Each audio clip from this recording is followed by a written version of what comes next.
तो भाई आज हम आप लोगों को फाइनेंशियल लिटरेसी इस सब्जेक्ट के भाई टोटल आप लोगों को 7 से 8 इंपॉर्टेंट क्वेश्चन विद आंसर जो है करवाने वाले हैं, जो आप लोगों के एग्जाम में आएंगे ही आएंगे। इस चीज की मैं गारंटी देता हूँ।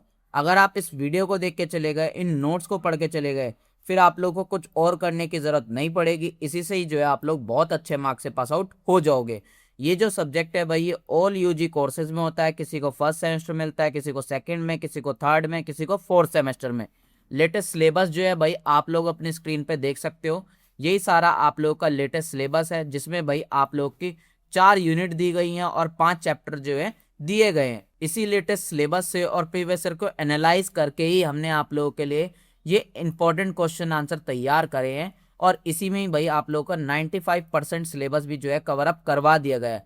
जो आप लोगों का 5% सिलेबस छोड़ा है, वो वाला छोड़ा है जो कभी भी एग्जाम में नहीं पूछा जाता।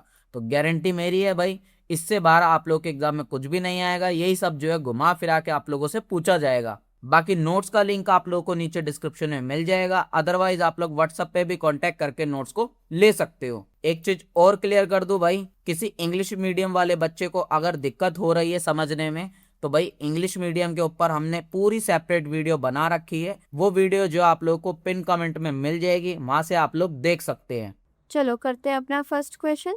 तो देखो इसके अंदर हमें बैंकिंग प्रोडक्ट्स और सर्विसेज जो होती है, जैसे कि जो हमारे नॉर्मल बैंक्स होते हैं, रिटेल बैंक्स, वो हमें क्या क्या प्रोडक्ट और सर्विसेज प्रोवाइड करते हैं उसके बारे में बताना है। और उसी के अंदर UPI, net banking, digital wallet, credit card, ये सब भी हमें एक्सप्लेन करना है। ठीक है, तो देखो सबसे पहले ये जो रिटेल बैंक्स होते हैं, यानी कि जो हमारे नॉर्मल वाले बैंक्स होते हैं, ये फाइनेंशियल इंस्टीट्यूट यानी कि वित्तीय संस्थान होते हैं, पैसों से रिलेटेड। ठीक है ना, तो ये हमें बहुत सारे प्रोडक्ट्स और सर्विसेज प्रोवाइड कराता है। तो इनमें जो मेन इनके उत्पाद और सेवाएं आती है, सबसे पहले उन्हें देख लेते हैं। तो सबसे पहले आता है इसके अंदर डिपॉजिट अकाउंट्स। देखो यार, इनके अंदर ना ये आपको अलग अलग टाइप के जमा खाते प्रदान करता है, जिनके अंदर जो कस्टमर होता है वो अपने पैसे इकट्ठे कर सकता है, यानी कि स्टोर कर सकता है। इसमें सबसे पहला आता है सेविंग अकाउंट, जो कि आजकल हर किसी का सबसे ज़्यादा कॉमन अकाउंट होता है। इसके अंदर जो कस्टमर होता है वो अपने पैसे इसके अंदर डालता है, और जब उसको बंद करता है वो उससे विड्रॉ कर लेता है, यानी कि निकलवा लेता है। और इसके ऊपर बैंक आपको बहुत छोटा सा इंटरेस्ट देता है। ठीक है, उसके अलावा आता है करंट अकाउंट। ये जो अकाउंट होते हैं ये ज़्यादातर बिजनेस और प्रोफेशनल्स के लिए होते हैं। इनके अंदर आप अनलिमिटेड ट्रांजेक्शन कर सकते हैं, लेकिन इसमें आपको कोई इंटरेस्ट अर्निंग नहीं होगी। ठीक है, दूसरा आता है आपका फिक्स्ड अमाउंट, यानी कि फिक्स्ड डिपॉजिट। देखो इसके अंदर क्या होता है ना, आप अपने बैंक में, जैसे आपके अकाउंट के अंदर 10 लाख रुपए, मैं एग्जांपल दे रही हूँ, आप चाहते हो कि आपको आपके 5 लाख रुपए की एफडी करानी है। तो इसमें क्या होता है, आप एक लमसम अमाउंट ले लेते हैं और उसको एकदम फिक्स्ड करा देते हैं कि आप इसको 10 साल के लिए, 5 साल के लिए बिल्कुल भी बैंक से निकाल नहीं सकते हो। आपका क्या होता है, एक फिक्स्ड पीरियड बन जाता है कि इस टाइम पे आप पैसे नहीं निकाल सकते हो, और उस दौरान आपको एक इंटरेस्ट रेट मिलता है जो नॉर्मल अकाउंट से ज़्यादा होता है। ठीक है, और अगर आप टाइम पूरा होने से पहले अपने पैसे निकलवाना चाहते हो तो ज़्यादातर उसमें आपको पेनल्टी भी देनी पड़ सकती है, लाइक आप पे जुर्माना लग सकता है। फिर उसके बाद एक आता है रिकरिंग डिपॉजिट, यानी कि आवर्ती जमा आरडी। ठीक है, इसमें क्या होता है, आप हर महीने में आपको एक राशि पता होती है कि लाइक आपको हर महीने 10,000 रुपये इस अकाउंट में डालने हैं। ठीक है, तो ये एक तरीके के फिक्स्ड डिपॉजिट की तरह होता है। इसमें आपको ब्याज भी मिलता है, लेकिन आप ऐसा नहीं करते कि 10 लाख में से 5 लाख मैंने फिक्स डिपॉजिट करा लिया। इसमें आप हर महीने थोड़ी ना थोड़ी इन्वेस्टमेंट करते हैं, ईएमआई की तरह। ठीक है, तो उसको बोलते हैं रिकरिंग डिपॉजिट, यानी कि आवर्ती जमा। के अलावा जो दूसरी फैसिलिटी आपको बैंक देता है वो होता है ऋण और क्रेडिट सुविधा, लोन एंड क्रेडिट फैसिलिटीज। तो बैंक आपको अलग अलग तरीके के लोन्स देता है। सबसे पहले होम लोन देता है, अगर आपको घर खरीदना है। आप अपने पर्सनल काम के लिए भी लोन ले सकते हैं, जैसे कि शादी, मेडिकल इमरजेंसी, ट्रैवल वगैरह। दूसरा, अगर आपको कोई वाहन वगैरह खरीदना है, व्हीकल वगैरह, तो उसके लिए भी आपको ये व्हीकल लोन देता है बैंक। देन उसके अलावा एजुकेशन लोन, अगर किसी बच्चे को बाहर जाकर वो पढ़ना चाहता है विदेश वगैरह में, और उसको लगता है कि उसकी एजुकेशन थोड़ी सी महंगी है, और तो वो बैंक से एजुकेशन लोन भी ले सकता है। तो इसमें क्या होता है, जब उसकी पढ़ाई पूरी हो जाती है, जब उसकी ज़्यादातर नौकरी लग जाती है, तो तब उसको ये भुगतान इसका करना होता है। देन उसके अलावा आती है कार्ड सेवाएं, यानी कि कार्ड सर्विसेज। बैंक आपको debit card, credit card, prepaid cards, ये 3 तरीके कार्ड्स प्रोवाइड करता है। डेबिट कार्ड से आप सीधा पैसे निकाल सकते हैं। ठीक है, क्रेडिट कार्ड से इसमें क्या होता है ना कि क्रेडिट कार्ड में आप अगर आपके अकाउंट में पैसे नहीं भी है तब भी आप क्रेडिट कार्ड से एक तरीके से लोन की तरह पैसे ले सकते हैं, निकाल सकते हैं, और आपको एक टाइम के अंदर वो वापस चुकाना होगा। लेकिन डेबिट कार्ड में सीधे सीधे आपके अकाउंट से पैसे निकलते हैं, तो जितने आपके अकाउंट में होंगे आप उतने ही पैसे निकाल सकते हो।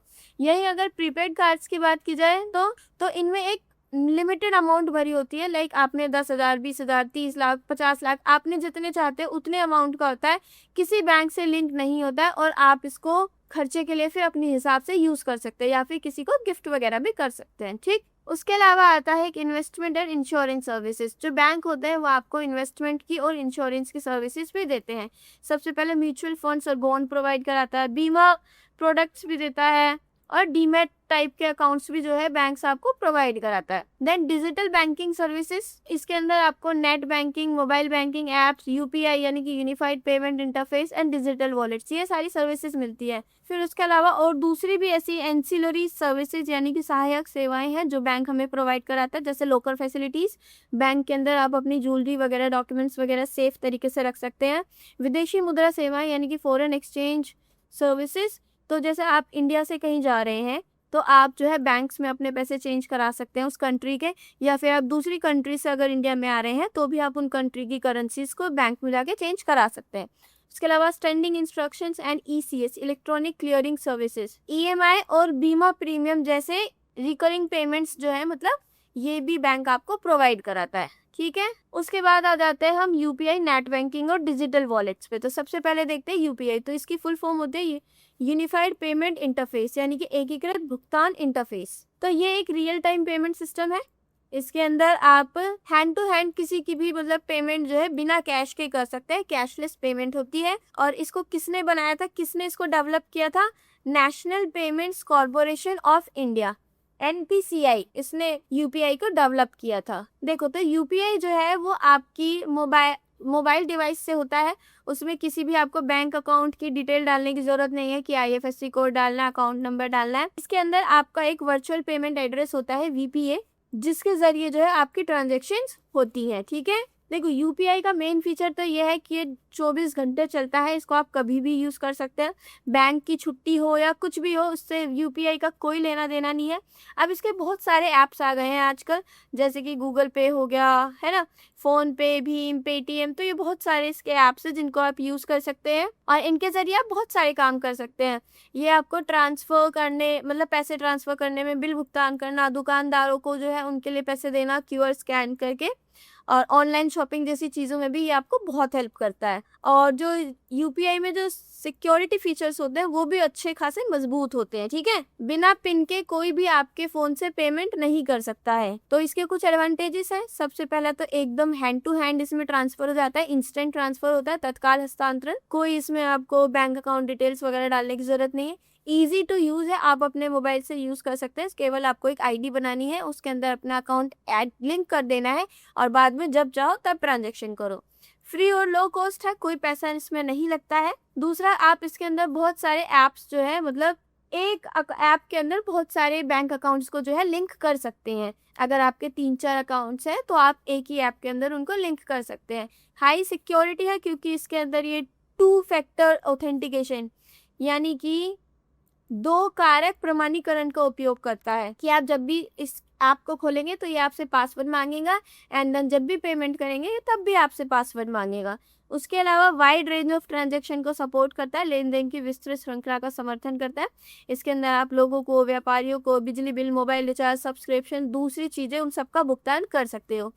QR कोड भुगतान होता है, इसमें एक नॉर्मल QR कोड होता है, आप उसको स्कैन करते हैं, then hand to hand payment कर देते हैं। और देन ग्रोइंग एक्सेप्टेंस, आजकल जो है इंडिया के अंदर इसको हर जगह एक्सेप्ट किया जा रहा है, तो आपको हर जगह पर्स वगैरह, कैश वगैरह लेकर घूमने की भी ज़रूरत नहीं है। उसके अलावा आ जाते हैं हम अब अपनी नेट बैंकिंग पर, यानी कि इंटरनेट बैंकिंग।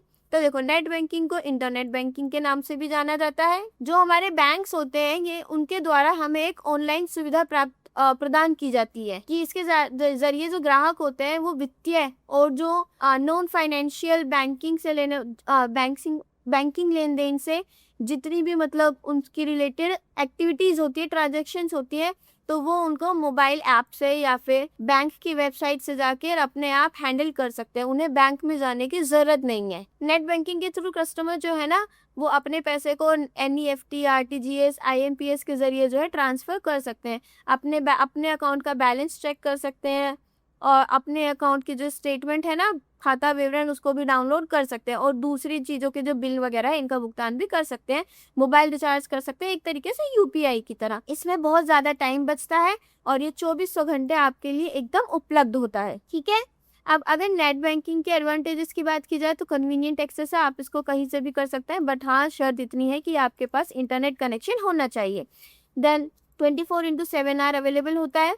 सेवाओं की विस्तृत श्रृंखला यानी कि वाइड रेंज, बहुत सारे काम इससे कर सकते हो। आप अपना मोबाइल रिचार्ज कर सकते हो, चेकबुक चेक कर सकते हो और फिक्स डिपॉजिट्स खोल सकते हो, लोन्स के लिए अप्लाई कर सकते हो।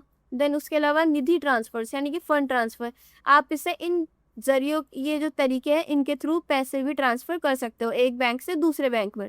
दूसरा सुरक्षित लेन देन होता है, मल्टीपल लेयर्स ऑफ सिक्योरिटी होती है इसके अंदर, इतनी आसानी से कोई इसको हैक नहीं कर सकता है। बिल पेमेंट और रिचार्ज भी कर सकते हैं आप, और दूसरा लोन एंड क्रेडिट सर्विसेज भी इसके ऊपर उपलब्ध होती है।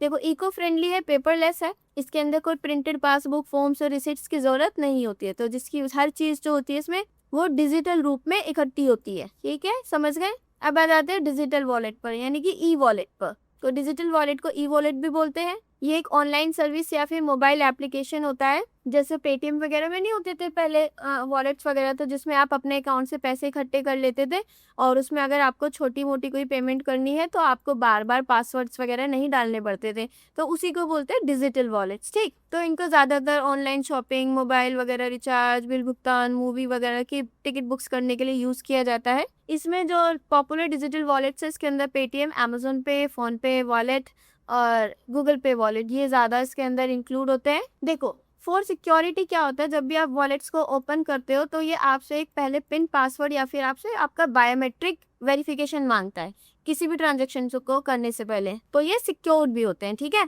एडवांटेज की बात की जाए तो फिर से भैया क्विक और ईजी पेमेंट्स कर सकते हैं, सिक्योर ट्रांजेक्शन्स होती है क्योंकि इसके अंदर 2 फैक्टर ऑथेंटिकेशन और इंक्रिप्शन वगैरह होता है। नगद भुगतान की सुविधा, कैशलेस यानी कि पैसे आपको लेकर घूमने की ज़रूरत नहीं है। और कैशबैक ऑफर, देखो इसके अंदर आपको रिवॉर्ड्स और कैशबैक ऑफर्स भी मिलते हैं, पेटीएम वगैरह आपको ऑफर्स देता है।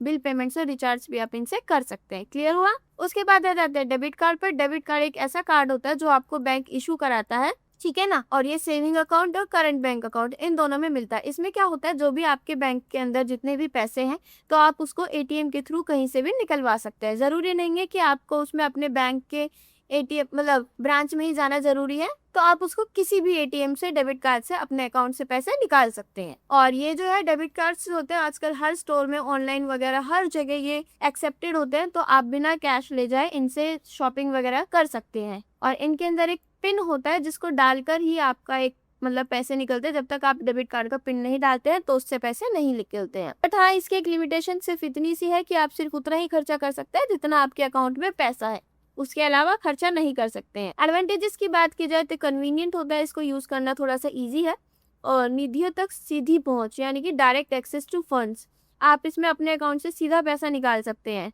ठीक है।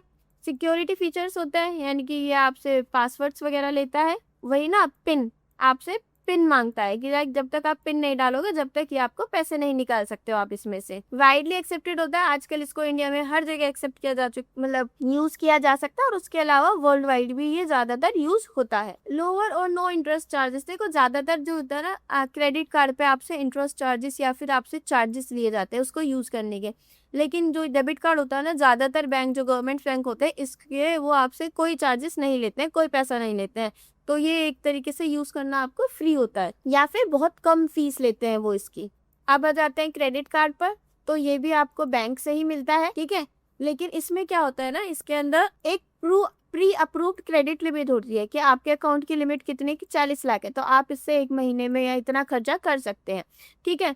लेकिन इसकी एक ये भी होता है कि इसमें आपको एक टाइम दिया जाता है कि आपने चलो खर्चा तो कर लिया, आपके अकाउंट में पैसे नहीं है, लेकिन आपने एक तरीके से हमसे लोन ले लिया, हमने आपको दे भी दिया लोन, लेकिन आपको अब इसको हर महीने की इतनी तारीख को वापस करना होगा, या फिर जो भी रूल्स होते हैं क्रेडिट कार्ड के उनको पूरी तरीके से फॉलो करना होगा। और इसमें ये लोग बिल्कुल भी देरी नहीं करते हैं। अगर इन्होंने डेट फिक्स की है कि हर महीने की 2 तारीख को हम आपके अकाउंट से अपने पैसे काट लेंगे, तो ये उस ऐसा कर भी लेते हैं। अगर ना किया जाए, आपके अकाउंट में पैसे ना हो, तो ये आप पर पेनल्टी लगा देते हैं। तो जो कार्ड होल्डर होता है यानी कि कार्ड धारक, उसको अपनी जो भी राशि होती है उसको एक लिमिटेड पीरियड तक जो होता है वापस करना होता है। वो ज़्यादातर 20 से 50 दिन होते हैं और इसमें आपके ऊपर कोई इंटरेस्ट नहीं लगता है। लेकिन अगर आप भुगतान नहीं कर पाते हैं तो फिर जो आपकी राशि होती है उसके ऊपर आपसे हायर रेट ऑफ इंटरेस्ट लिया जाता है। तो जिसकी वजह से क्या होता है, कई लोग क्रेडिट कार्ड को यूज करके कर्जे में भी आ जाते हैं अगर वो उसको ढंग से यूज ना करे। तो देखो, बहुत सारे क्रेडिट कार्ड्स ऐसे हैं जो आपको ईएमआई की फैसिलिटी भी प्रोवाइड करते हैं कि लाइक अगर आप कोई बहुत महंगी चीज खरीद रहे हैं तो हाँ, हम आपको ईएमआई का ऑप्शन देते हैं कि आप हमसे पैसे ले लो और हमें धीरे धीरे लौटाते रहना, ठीक है। तो अब इसके फायदे अगर देखे जाए तो ये आपके क्रेडिट हिस्ट्री बनाता है। लाइक आप जब जब क्रेडिट कार्ड यूज करते हैं और उनकी टाइम पे पेमेंट कर देते हैं तो आपका एक क्रेडिट स्कोर बनता है। तो इस तरीके से अगर आपका क्रेडिट स्कोर बहुत अच्छा होता है तो बैंक जो है ना आपको लोन्स वगैरह दे देते हैं बहुत इजीली। उसके अलावा बाय नाउ पे लेटर वाला फीचर होता है कि लाइक अभी चीज को आप खरीद लो, बाद में जब आपके पास पैसे आएंगे एक इस टाइम के अंदर आप हमारे पैसे वापस कर देना। रिवॉर्ड से बेनिफिट्स होते हैं, यानी कि बहुत सारे ऐसे एप्स या फिर जगह होती है जहाँ पे क्रेडिट कार्ड के यूज करने पे आपको बहुत अच्छे फीचर्स, बहुत अच्छे कैशबैक वगैरह वाले ऑफर्स मिलते हैं। इसके अंदर बेटर फ्रॉड प्रोटेक्शन है, क्योंकि जो क्रेडिट कार्ड्स होते हैं वो ज्यादातर आपको मतलब स्ट्रॉन्ग फ्रॉड प्रोटेक्शन प्रोवाइड करता है। देन आप इमरजेंसी में इसका यूज कर सकते हैं कि सोचो आपके पास अभी बहुत ज्यादा घर में इमरजेंसी आ गई है और पैसे नहीं है घर में, तो अब कैसे करेंगे ना, तो आप क्रेडिट कार्ड की मदद से अपनी इमरजेंसी वाली सिचुएशन को हैंडल कर सकते हैं। एंड में आ जाते हैं हम अपने कंक्लूजन पर। कंक्लूजन में 2-4 लाइन जो भी समझ आती है वो चेप देनी है, ठीक है। नेक्स्ट करते हैं अपना सेकंड क्वेश्चन। तो इसके अंदर बताना है कि आप अपने आप को ऑनलाइन फ्रॉड से कैसे बचाएंगे और उसके अलावा पोंजी स्कीम जो है उसको एक्सप्लेन करो, ठीक है ना। तो देखो, फाइनेंशियल फ्रॉड क्या होता है, ये एक तरीके का क्राइम होता है, अपराध होता है, जिसमें कोई व्यक्ति जो है ना बेईमानी से या गलत तरीके से दूसरे का पैसा वगैरह जो है वो चुरा ले या फिर उसके साथ धोखा करे, तो उसको बोलते हैं ऑनलाइन फ्रॉड, ठीक है ना। तो बहुत तरीके के, देखो अगर हम टाइप्स ऑफ फाइनेंशियल फ्रॉड की बात करें तो इनमें सबसे पहला आ जाता है पोंजी स्कीम। तो देखो इसके अंदर क्या होता है ना, इस स्कीम में ऐसा होता है कि सोचो किसी एक बैंक वगैरह के पास, मैं एग्जांपल दे रही हूँ, 10 लोग हैं अभी पुराने, ठीक है ना, और इसने इन लोगों को बोला कि लाइक आप हमारे यहाँ पैसा इकट्ठा करोगे तो हम आपको इतना इंटरेस्ट रेट देंगे, और इन्होंने बाद में जाके और 10 लोग जोड़ दिए, ठीक है ना। तो अब इन लोगों के पैसे पे जो ये इंटरेस्ट दे रहे हैं ना, तो ये इन लोगों के पैसों से दे रहे हैं, ऐसा नहीं है कि ये इन पे कोई पैसों पे प्रॉफिट कमा रहे हैं तब इनको इंटरेस्ट दे रहे हैं। तो जो इन्होंने नए लोग जोड़े हैं उनके पैसों में से ये इनको एक तरीके से इंटरेस्ट दे रहे हैं, ठीक है। तो अब ये वाली जो स्कीम होती है ये तब तक चलती है जब तक नए लोग जुड़ते जा रहे हैं, ठीक है ना, क्योंकि और नए लोग आएंगे तो ये उनके पैसों से इनको इंटरेस्ट देंगे। तो जब नए लोग जुड़ना बंद हो जाते हैं तो ये स्कीम पूरी तरीके से धाराशायी हो जाती है, यानी कि काम में नहीं आती है, ठीक। इसको बोलते हैं पोंजी स्कीम। उसके बाद आता है क्रेडिट कार्ड फ्रॉड। इसमें कोई भी इंसान अगर आपके क्रेडिट कार्ड की इन्फॉर्मेशन को गलत तरीके से अनधिकृत खरीदारी के लिए यूज करता है तो उसको बोलते हैं क्रेडिट कार्ड फ्रॉड। देन चोरी की पहचान, आइडेंटिटी थेफ्ट, किसी और की पर्सनल डिटेल को यूज कर कोई अकाउंट खोल लेना, लोन लेना और उस मनी को इलीगली यूज करना, उसको बोलते हैं चोरी की पहचान, यानी कि आइडेंटिटी थेफ्ट, यानी कि पहचान की चोरी, सॉरी, ठीक है ना, कि किसी की पहचान जो है वो चोरी कर ली गई है और कोई और यूज कर रहा है। उसके अलावा आ जाता है एम्बेजलमेंट, यानी कि गबन। तो जब कोई एम्प्लॉय या फिर ट्रस्टेड पर्सन जो होता है अपने एम्प्लॉयर से या फिर क्लाइंट से पैसा चुराए तो उसको बोलते हैं गबन। नेक्स्ट आता है बैंक फ्रॉड। देखो इसके अंदर बैंकों को धोखा देकर गलत तरीके से ऋण लेना, क्रेडिट कार्ड या फिर पैसा लेने, उसको बोलते हैं बैंक फ्रॉड। देन आ जाता है इन्वेस्टमेंट फ्रॉड। तो यहाँ पे कोई ऐसा बंदा आता है जो आपको ये बोलता है कि लाइक आप अगर इस जगह पे इस वाले स्टॉक में या फिर इस चीज में इन्वेस्ट करेंगे तो आपको इतना अच्छा खासा रिटर्न मिलेगा, और झूठ बोलकर उनसे इन्वेस्ट करा लिया जाए और उनको कोई रिटर्न ना मिले तो उसको बोलते हैं इन्वेस्टमेंट फ्रॉड।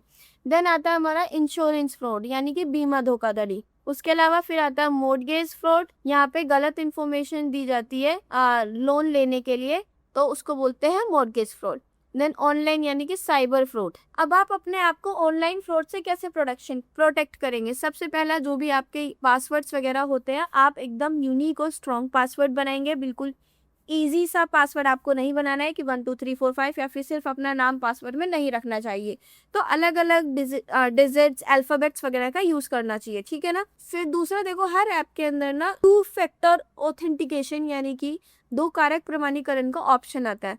तो आप इसको हमेशा सक्रिय करके रखो, लेकिन मतलब कि ऐसा रखो कि आप जब भी ऐप को खोलो तो आपको 2 बार पासवर्ड या फिर बायोमेट्रिक की नीड हो। दूसरा, किसी भी संदिग्ध लिंक पर ऐसे ही आंख बंद कर कर क्लिक नहीं कर देना है, ठीक है। और बैंक स्टेटमेंट को है time to time regularly check करते रहिए कि आपकी कोई ट्रांजैक्शन हिस्ट्री कैसी है, बैंक स्टेटमेंट अभी क्या चल रहा है। अगर कोई लेन देन हो रहा है जो आपको नहीं पता है तो उसके लिए बैंक में जाकर आप पूछ सकते हैं। दूसरा, सिक्योर नेटवर्क्स यूज कीजिए। देखिए, कोशिश कीजिए कि जब भी आप कोई पेमेंट वगैरह करते हैं तो वाईफाई वगैरह में, पब्लिक वाईफाई वगैरह यूज ना करें। आप अपना जो है नेट वो ज़्यादातर यूज करें, ठीक है।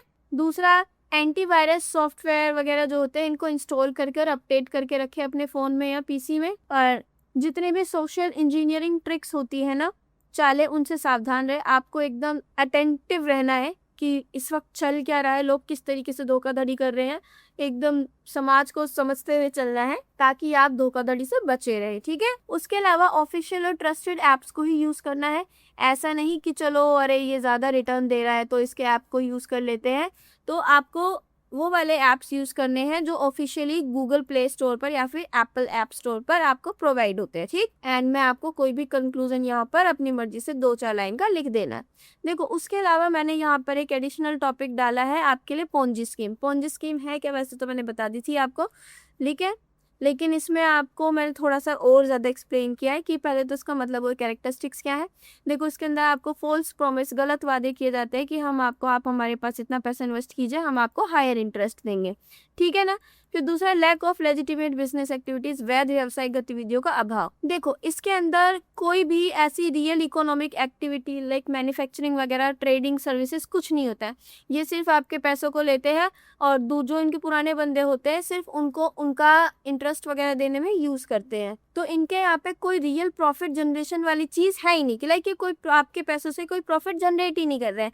तो फिर ये आपको इंटरेस्ट किस चीज पे दे रहे हैं? तो दूसरों से पैसा ले रहे हैं, आपको दे रहे हैं, ऐसा करके, ठीक। और इसके अंदर कंटिन्यूस रिक्रूटमेंट होते रहते हैं। पूरी तरीके से इस चीज पर निर्भर करता है कि लोग इससे कितना जुड़ रहे हैं, ठीक है ना, कि कितने इन्वेस्टर्स इनके पास आ रहे हैं। अगर इनके पास इन्वेस्टर्स आना बंद कर दे तो इनकी जो स्कीम है वो बेकार हो जाएगी, खराब हो जाएगी। नेक्स्ट आता है कोलैप्स इनएविटेबल, यानी कि पतन जो है वो अपरिहार्य है। देखो, इस तरीके की जो स्कीम्स होती है ना वो एक टाइम पर आकर कोलैप्स यानी कि धराशायी हो ही जाती है। ये ज़्यादा लंबे टाइम के लिए इनको सस्टेनेबल बनाकर रखना यानी कि इनको ज़्यादा टाइम के लिए यूज में लेना बहुत ज़्यादा ना प्रैक्टिकल बात नहीं है ये, ठीक है ना। उसके अलावा डिसेप्शन एंड सिक्योरिटी, छल और गोपनीयता। देखो, जो स्कीम ऑपरेटर होता है ना, जो इस स्कीम को चला रहा होता है, वो ज़्यादातर फॉल्स फाइनेंशियल स्टेटमेंट और रिपोर्ट्स दिखाता है इन्वेस्टर्स को कि देखो अगर आप हमारी कंपनी में या फिर ऐसे इन्वेस्ट करेंगे तो हम आपको इतना प्रॉफिट कराएंगे, ये वो, हमने आपसे पहले भी इन इन्वेस्टर को इतना प्रॉफिट प्रोवाइड कराया है।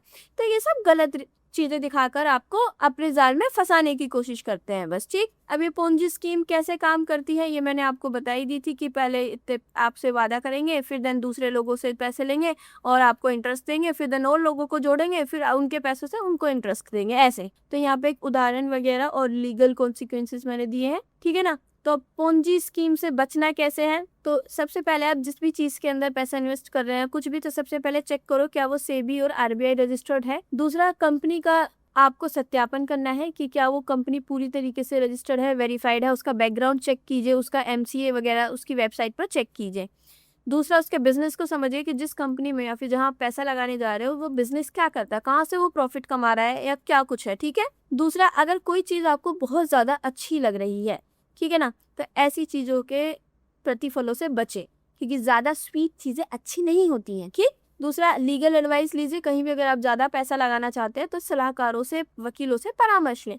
दूसरा, शिकायतों की तलाश करें ऑनलाइन। देखो, आप ऑनलाइन जो है ना कंप्लेंट्स वगैरह, फ्रॉड केसेस, वार्निंग, अगर ऐसी कंपनीज को या किसी चीज़ को मिली है तो आप इनको सर्च कर सकते हैं इनके ऊपर, मतलब एक तरीके से स्टडी कीजिए। दूसरा, be very of word of mouth, सुनी सुनाई बातों से सावधान रहना है आपको। दोस्त परिवार जो कहते हैं उनके हिसाब से नहीं निवेश करना है, आपको दिमाग लगाना है, ठीक है। तो भारत के अंदर कौन सी रेगुलेटरी बॉडीज है, तो इनमें आता है SEBI, RBI, MCA and EOW, ठीक। एंड में आ जाते हैं हम अपने निष्कर्ष पर। तो 2-3 लाइन का जो भी निष्कर्ष आपको समझ आता है वो लिख देना है। चलो अब देखते हैं अपना नेक्स्ट क्वेश्चन।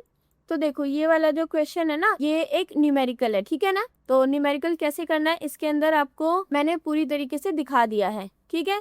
तो यहाँ पे मैंने आपको ओल्ड टैक्स रिजीम दिखाया, पुरानी कर व्यवस्था, उसके अलावा नई कर व्यवस्था जो है वो भी दिखा दी गई है कि कैसे कैसे कितनी सैलरी पे कैसे टैक्स लगता है, ठीक। फिर अगर टैक्स आपको जो है क्वेश्चन के अकॉर्डिंग अब आपको टैक्स कंप्यूट करना है कि अगर रमेश की एज इतना है तो उसको, और जनरल कैटेगरी से है तो वो कितना टैक्स दे रहा होगा, तो उसकी सैलरी के अकॉर्डिंग यहाँ पे आपको उसका टैक्स जो है वो कैलकुलेट करना है। मैंने आपको ऊपर old tax regimes and new tax regimes दोनों दिखाई, तो उस हिसाब से करना है, ओल्ड के हिसाब से और न्यू के हिसाब से, ठीक है। कि अब इसको कितना टैक्स देना है, पहले कितना दे रहा था या फिर अब कितना देना है, कुछ प्रॉफिट हुआ या नहीं, ये सब। इसी तरीके से आपको सुरेश के बारे में बताना है जो कि एक सीनियर सिटीजन है और उसकी एज 65 है, ठीक है। देन फिर लक्ष्मी 82 ईयर्स की है, बहुत ज्यादा सीनियर सिटीजन है, सुपर सीनियर सिटीजन। अब उसको कितना टैक्स देना होगा वो बताना है, ठीक है। तो यहाँ पर एक समरी टेबल दिया है मैंने कि इनको किस किस को कितना टैक्स देना है, कैसे कैसे, और एंड में आ जाते हैं हम अपने कंक्लूजन पर। देखो न्यूमेरिकल्स तो आपको खुद से ही करने हैं, तो बाकी करना कैसे है वो मैंने आपको बता दिया। और टैक्स किस किस हिसाब से है कि लाइक किस एज पे, कितनी सैलरी पे कितना % टैक्स कटता है, वो मैंने आपको new tax regimes and old tax regimes में बता दिया है। अब देखते हैं नेक्स्ट क्वेश्चन। तो इसके अंदर हमें सिस्टमेटिक इन्वेस्टमेंट प्लान यानी कि SIP, इसके बारे में पढ़ना है कि SIP क्या होती है और इसके क्या क्या बेनिफिट्स हैं, ठीक है। तो what is a systematic investment plan, SIP क्या होती है, तो ये एक तरीके का डिसिप्लिन मेथड होता है। इसके अंदर क्या होता है, आप हर महीने या फिर 1-2 महीने में ये डिसाइड करते हैं कि लाइक मैं हर महीने 5,000 रुपए इस चीज के उसमें लगाऊंगा, मतलब इस चीज में इन्वेस्ट करूंगा। अब वो कोई भी स्कीम हो सकती है, म्यूचुअल फंड, ठीक है ना। अब वो मंथली हो सकती है, क्वार्टरली हो सकती है, वो आपके ऊपर डिपेंड करता है कि आप किस तरीके का फंड सिलेक्ट करते हैं। तो उस हिसाब से आप उसमें पैसा जो है रेगुलरली इन्वेस्ट करते हैं। और देखो ज्यादातर ये लंबे टाइम के लिए होता है, छोटे टाइम के लिए अगर आप इसको करते हैं तो ये आपको इतना बेनिफिट नहीं दे पाता है। अब इसके क्या फायदे हैं अगर देखा जाए तो सबसे पहले आपको आदत हो जाती है एक रेगुलर टाइम पे डिसिप्लिन सेविंग करने की, कि आपको पता है मुझे इसमें अपने अकाउंट में हर महीने 5,000 डालने हैं, म्यूचुअल फंड में 10,000 डालने हैं, तो आप रेगुलरली सेविंग कर पा रहे हैं इसके बहाने। वैसे आप सेविंग के लिए इतना मोटिवेट नहीं हो पाते हैं। दूसरा, इसके अंदर रुपी कॉस्ट एवरेजिंग वाला सिस्टम होता है, क्योंकि SIP की जो इन्वेस्टमेंट्स होती है वो अलग अलग मार्केट लेवल्स पे की जाती है, तो इसमें जो प्रति यूनिट लागत है वो समय के हिसाब से यानी कि समय के साथ औसत हो जाती है, यानी कि एवरेज हो जाती है। तो इसके अंदर तो अगर कभी मार्केट को, मतलब बाजार जो है अपने चरम पर ऐसा होता है कि लाइक आप उसमें निवेश कर रहे हो और उसमें जोखिम होने के कोई चांसेस हैं, तो आपका जो लॉस होता है ना वो बहुत कम होता है, ठीक है। देन पावर ऑफ कंपाउंडिंग, वो आपने पढ़ा होगा, सिंपल इंटरेस्ट, कंपाउंड इंटरेस्ट। तो इसके अंदर जो आपको इंटरेस्ट मिलता है ना वो कंपाउंड इंटरेस्ट मिलता है। यानी कि कैसे, देखो सिंपल इंटरेस्ट होता है कि अगर आपने किसी को 1,000 रुपए दिए और 3 महीने के लिए दिए, तो इसमें क्या होता है कि आपके 1,000 रुपए का अगर आपने उसको, मैं बोलती हूँ कि आपने उसको 20% इंटरेस्ट पे दिया है, तो 1,000 का 20% कितना हुआ, 200 रुपए, ठीक है ना। तो हर महीने उस बंदे को आपको 200 रुपए देने हैं। तो इसमें तो क्या होगा, आपको 3 महीने बाद टोटल कितने पैसे मिलेंगे, आपके 1,000 रुपए और 200 यानी कि 600 रुपए के, तो आपको सिर्फ 1,600 रुपए मिलेंगे। लेकिन अगर कंपाउंड इंटरेस्ट की बात की जाए तो जैसे अब यहाँ पे आपको 200 रुपए मिले थे, तो अब आपके पास टोटल कितने हो गए, 1,200। तो अब जो है वो आपको 1,200 रुपए का 20% देगा अगले महीने, ठीक है ना। तो इस तरीके से इसके अंदर कंपाउंड इंटरेस्ट का यूज होता है। देन अफोर्डेबल इन्वेस्टमेंट होती है, यानी कि आप बहुत कम पैसों से भी इसके अंदर इन्वेस्ट कर सकते हैं, लाइक 500 रुपीज पर मंथ से भी स्टार्ट कर सकते हैं। दूसरा, गोल बेस्ड इन्वेस्टमेंट होती है, आपको पता होता है आप किस लिए जो है इसके अंदर पैसा इन्वेस्ट कर रहे हैं। हो सकता है आप अपना रिटायरमेंट प्लानिंग कर रहे हो, बच्चों की पढ़ाई वगैरह, कोई घर खरीदना है, तो आप किस लिए इन्वेस्ट करते हैं वो आपको पता होता है। दूसरा, सुविधा और लचीलापन, देखो ये बहुत कन्वीनियंट होते हैं, आप जब चाहो इसमें पैसा इन्वेस्ट कर सकते हो और जब चाहो इससे पैसा निकाल सकते हो, तो ये आपकी मर्जी है। और अगर आपको लग रहा है कि अभी तो मैं 5,000 दे रहा हूँ लेकिन 2-4 साल बाद मैं इसमें 10,000 या 20,000 भी इन्वेस्ट कर सकता हूँ, तो वो भी आपकी मर्जी है, आप उसको बढ़ा घटा भी सकते हैं इसके अमाउंट को, ठीक है। अब अगर इसके उद्देश्यों की बात की जाए तो सबसे पहला इसका काम होता है पैसा इकट्ठा करना, ताकि आप मतलब लोगों को इतना उत्साहित करना है कि वो पैसों को जो है निवेश करें। निवेश करने के लिए लोगों को एक तरीके से मोटिवेट करना। देन रेगुलर इनकम अर्निंग, देखो बहुत कुछ इन्वेस्टमेंट्स इसके अंदर ऐसी हैं जैसे कि फिक्स डिपॉजिट, बॉन्ड्स और डिविडेंड पेइंग म्यूचुअल फंड, जो आपको रेगुलर इनकम प्रोवाइड कराते रहते हैं टाइम टू टाइम, ठीक। और सेफ्टी ऑफ प्रिंसिपल, यानी कि जितना पैसा आपने लगाया है इसके अंदर इतनी तो सेफ्टी है कि आपका पैसा वो तो सेफ रहेगा, बाकी जो आपको प्रॉफिट लॉस हो रहा है वो आपके इंटरेस्ट पर हो सकता है। देखो SIP अलग अलग होती है, अगर आप कम लॉस पे मतलब आप सेफ वाली SIPs लगाते हैं तो इसके अंदर जितना पैसा आप लगाते हैं वो आपको 100% सेफ होता है। लेकिन आप ज़्यादा रिस्क वाली SIPs में लगा रहे हैं तो यहाँ पर आपको लॉस थोड़ा हो सकता है, तो ये डिपेंड करता है। दूसरा, इसके अंदर पूंजी वृद्धि होती है, ठीक है ना, क्योंकि आप इसके अंदर ज़्यादा टाइम के लिए अपना पैसा इन्वेस्ट रखते हैं तो ज़्यादातर इसके अंदर आपके पैसे के बढ़ने के ही चांसेस होते हैं। और इसके अंदर लिक्विडिटी होती है, आप अपने पैसे को जो है कैश में जब भी आपका मन करे इसको चेंज करा सकते हैं, कन्वर्ट करा सकते हैं, और ये आपको टैक्स बेनिफिट्स भी देता है, ठीक है। SIP के लाभ की वही बात करूँ तो डिसिप्लिन इन्वेस्टिंग, रुपी कॉस्ट एवरेजिंग और पावर ऑफ कंपाउंडिंग, फ्लेक्सिबिलिटी, लचीलापन और सुविधा और भावनात्मक निवेश में कमी, ठीक है ना। और इसके नुकसान की बात करी जाए तो इसमें मार्केट टाइमिंग पर, बाजार के समय पर आपका कोई नियंत्रण नहीं होता है, वो आपके हाथ के बाहर है। आप सिर्फ इसमें रेगुलर इन्वेस्ट कर सकते हो, अगर आपको लग रहा है ज़्यादा नुकसान हो रहा है तो आप पैसे वापस ले सकते हो, ठीक है ना। अगर आप शॉर्ट कम टाइम के लिए इसमें पैसा लगाते हो तो उसमें आपको कोई खास रिटर्न्स नहीं मिलेंगे, ये लंबे टाइम के लिए होता है। इसको एक बार करके भूल जाओ, लाइक बस आपको हर महीने पैसे देने हैं, बट भूल जाओ कि उससे कुछ मिलेगा भी, ठीक है ना। और अगर आपकी कोई पेमेंट इसमें रह भी जाती है ना कि आपने 1 महीने की पेमेंट नहीं की है तो उसके ऊपर आपको जुर्माना भी हो सकता है। और दूसरा, पॉसिबिलिटी ऑफ इनसफिशिएंट इन्वेस्टमेंट, यानी कि अपर्याप्त निवेश की संभावना। देखो इसमें क्या होता है ना, अगर आपने स्टार्टिंग में 500 रुपये, 1000 रुपये से स्टार्ट किया इन्वेस्टमेंट को, लेकिन अब टाइम आ चुका है कि लाइक 10 साल बाद अब बहुत ज़्यादा महंगाई हो चुकी है और आप तब भी उतना ही पैसा डाल रहे हो, तो ऐसे केस के अंदर क्या है ना, आपको थोड़ा सा लॉस होने के जो चांसेस है ना वो बढ़ जाते हैं, ठीक है। बाकी रिटर्न्स आर मार्केट लिंक, यानी कि जो भी आपको रिटर्न मिलता है इन्वेस्टमेंट वगैरह पे आपकी, वो पूरी तरीके से मार्केट पे डिपेंड करता है कि मार्केट में कितना प्रॉफिट कितना लॉस चल रहा है, और वो आपके हाथ में नहीं होते हैं। और इनफ्लेक्सिबिलिटी इन इमरजेंसी, आपातकालीन स्थिति में लचीलेपन की कमी, यानी कि इनको आपको अगर इमरजेंसी बढ़ती है तो आप इनको वापस नहीं ले सकते इन पैसों को, क्योंकि ये एक रेगुलर इन्वेस्टमेंट है और एक आप कमिटमेंट कर देते हैं, तो आप इसको शॉर्ट टाइम के अंदर इमरजेंसी में भी इन पैसों को यूज नहीं कर सकते हैं, ठीक है। एंड में आ जाते हैं हम अपने कंक्लूजन पर, 3-4 लाइन का जो आपका मन करे आप इसमें कंक्लूजन ऐड कर सकते हो, समझ गए। तो जवाब करते हैं अपना नेक्स्ट क्वेश्चन। तो देखो इसके अंदर हमें फिर से वापस से एक न्यूमेरिकल आ गया है। देखो इसमें जो मेन आपके न्यूमेरिकल्स आएंगे ना वो टैक्स रेजिम्स के ऊपर ही आएंगे कि आपको ना टैक्स लायबिलिटी जो है हर बंदे की वो आपको कैलकुलेट करनी होगी। तो ओल्ड टैक्स रेजिम और न्यू टैक्स रेजिम जो है मैंने आपको वो पहले बताई भी थी कि इनमें ना क्या है कि एक लेवल तक एक छूट है कि लाइक अगर आपकी इतनी सैलरी है वो पर मंथ या पर ईयर जो है इतना आपको छूट मिलेगा, आपको टैक्स नहीं देना है। लेकिन जैसे ही आपको इससे ऊपर आते तो आपको इतना टैक्स देना होगा। और उसके अलावा मेरे ख्याल से किसी एक के अंदर तो एज के अकॉर्डिंग भी है कि लाइक किसी की इतना एज है तो उसको इतना टैक्स देना है। तो अब आपको पर्सन वाइज यहाँ पे टैक्स कंप्यूट करना है कि मिस्टर ए है जो कि सुपर सीनियर सिटीजन है जिसका इतना एज है और उसका इनकम इतना है। ओल्ड टैक्स रिजिम के अकॉर्डिंग इसको कितना टैक्स देना है वो यहाँ पे कैलकुलेट किया हुआ है, और नई टैक्स यानी कि नई कर व्यवस्था के हिसाब से उसको कितना टैक्स देना है वो यहाँ पर मैंने कैलकुलेट किया है, ठीक है। इसी तरीके से एक मिस्टर बी आ जाता है जो कि एक सीनियर सिटीजन है, उसका एज इतना है और उसका इनकम इतना है। पुरानी कर व्यवस्था के हिसाब से कितना देना है और नई कर व्यवस्था के हिसाब से उसको कितना टैक्स देना है वो यहाँ पे कैलकुलेट किया है।